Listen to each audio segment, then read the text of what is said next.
हमरा बलमा पढ़ेला ई स्कूलवा में, हमरा बलमा पढ़ेला ई स्कूलवा में। चमकै चेहरा गुलाब जैसन फूलवा में, चमकै चेहरा गुलाब जैसन फूलवा में। हमरा बलमा पढ़ेला ई स्कूलवा में, हमरा बलमा पढ़ेला ई स्कूलवा में।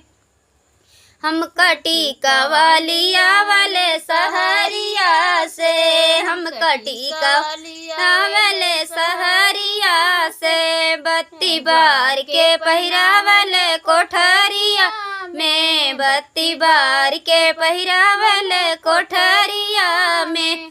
हमरा बलमा पढ़ेला ई स्कूलवा में, हमरा बलमा पढ़ेला ई स्कूलवा में।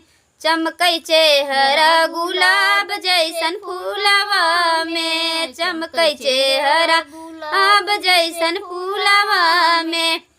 हम कहरवालिया वाले सहरिया से, हम कहरवालिया वाले सहरिया से। बत्ती बार के पहिरावले कोठरिया में, बत्ती बार के पहिरावले कोठरिया में। हमरा बलमा पढ़ेला ई स्कूलवा में, हमरा बलमा पढ़ेला ई स्कूलवा में। चमकै चेहरा गुलाब जैसन फूलवा में, चमकै गुलाब जैसन फूलवा में। हम लिया वेले सहरिया से, हम कर धन लिया वेले सहरिया से। बत्ती बार के पहिरावले कोठरिया में, बत्ती बार के पहिरावले कोठरिया में। हमरा बलमा पढ़ेला ई स्कूलवा में, हमरा बलमा पढ़ेला ई स्कूलवा में।